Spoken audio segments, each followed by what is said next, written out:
You wake up tired, not just your body, something deeper, a kind of soul fatigue, a silent pressure behind the ribs, a weight that has no name. Before your feet touch the ground, the noise begins. Notifications, deadlines, memories you didn't ask to remember.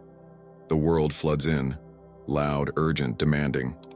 Most people just surrender. They reach for the phone and let themselves be claimed. They begin the day already lost to it. But what if you didn't? What if you took the first 10 minutes of your morning and turned them into a ritual of defense, a personal rebellion? Not to run from the world, but to stand your ground within it. These 5 rituals are not cute habits. They are shields, forged in silence, tempered by philosophy, grounded in your own discipline. And they don't just protect your mood, they protect your soul.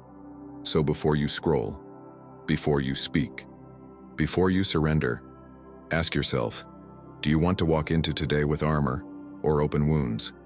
If your answer is armor, then stay with me. And if this kind of strength speaks to something in you, subscribe, not for tips, but for reminders, for quiet fire, for the kind of guidance that doesn't shout, it anchors. Before you reach for the phone, before your mind is hijacked by headlines and to-do lists, there must be a pause, a stillness. 3 minutes. That's all. Not to meditate, not to optimize, just to remember, you are not the noise. Sit, not like someone waiting, but like someone returning to yourself. The world will come. It always does. But this moment is yours. It's where the armor begins. Because silence isn't emptiness, it's space. Space for your breath to come back. Space for your mind to settle. Space for your soul to speak before the world interrupts. Marcus Aurelius began his days turning inward. Before he commanded legions, he commanded himself. He wrote, "Nowhere can man find a quieter or more untroubled retreat than in his own soul." This silence is not weakness. It's resistance. It's how you reclaim authority over your inner world before the outer one invades. Let others wake up and scroll. Let them rush into the storm with bare skin.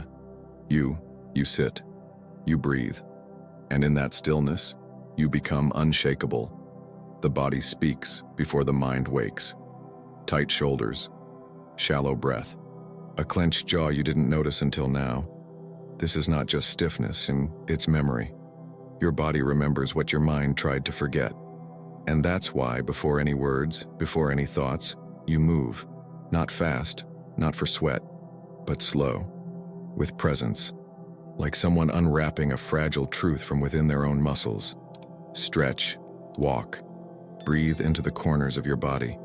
This is not exercise, this is communion, because your body is not a tool, it's an altar. And every quiet gesture toward it is an act of respect. Epictetus, who limped through life as a slave, knew this well. He taught that discipline isn't punishment, it's care, and that care must begin with the vessel you live in. So move slowly, not to burn calories, but to light awareness. Feel your feet, feel your spine, return to the ground beneath you.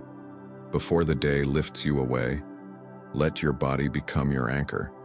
Most people begin the day by hearing someone else's voice. A message, a news alert, a demand. Before they even speak, they're already answering. But you must begin differently, because the first voice you hear shapes the tone of your soul. And if that voice isn't yours, then who are you really living for? So speak to yourself first, not out loud, but inwardly, through writing, through breath, through a quiet, "Thank you," whispered into nothing. It doesn't need to be long, just real, just yours. Write down one sentence that grounds you, one truth you don't want to forget, one intention that belongs to you and no one else. This small act, it's a declaration of emotional sovereignty. Seneca once said, "We suffer more often in imagination than in reality." And most of that suffering begins with borrowed thoughts. So don't borrow, speak. Claim your mind before the world colonizes it.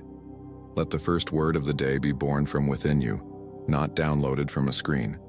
That's how you begin to live, not on autopilot, but on purpose. Your thoughts are your first line of defense, not against the world, but against yourself. Because most battles you'll face today won't come from outside, they'll come from within. Assumptions, fears, stories you tell yourself and forget to question. That's why each morning you choose one idea, one sharp, clean, stoic thought, and you carry it like a blade through the day. Not to attack, but to cut through illusion. Marcus Aurelius kept his meditations not as literature, but as armor, words forged in solitude to help him walk calmly through chaos. One sentence can become your shield. Something like, "I don't control what happens, only how I respond." Or, "No harm can come to my soul unless I invite it." Let that thought become a lens, not a mantra to repeat mindlessly, but a compass to navigate what's coming. Because there will be traffic, there will be delay. There will be people who don't see you, hear you, respect you. And when they appear, your thought will already be there, waiting. You don't need 100 quotes, just one. Chosen with intention, carried with clarity, lived with courage. That's your stoic shield. Not to protect you from life, but to remind you, you are strong enough to meet it. Hope is not a strategy, especially not in a world that doesn't slow down just because you're tired.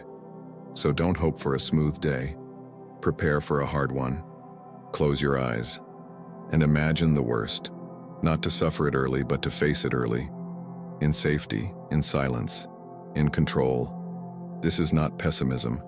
It's armor made from realism. Imagine the traffic jam, the disrespect, the plan that falls apart, the person who doesn't call, the rejection you didn't expect, and now see yourself meeting it, not with rage, not with collapse, but with presence, with pause, with principle. This is what the Stoics called premeditatio malorum, premeditation of adversity, because when the mind rehearses calmly, the body doesn't panic when it arrives. Most people go through the day like glass, clear but fragile. You must go through like oak, rooted, quiet, ready. So visualize the chaos, not to invite it, but to no longer fear it, because the soul that expects challenge meets it with grace. The world won't change just because you had a calm morning. The emails will still arrive half angry. The driver will still cut you off. Someone you love will still speak without listening. Life will still be life. But now, you are not the same. Because you did something most never do. You prepared your soul.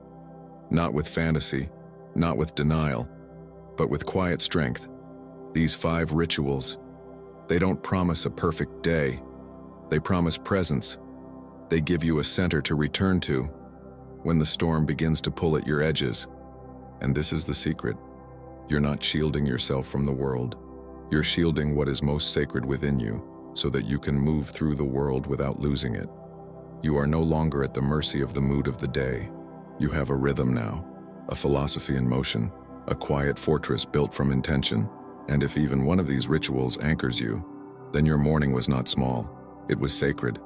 So if this helped you see your mornings differently, subscribe, not for tips, but for truth, for stillness, for reminders of who you are when the noise fades. Because somewhere in this storm of modern life, you're not alone in your search for calm. And here, you'll always find a place to remember.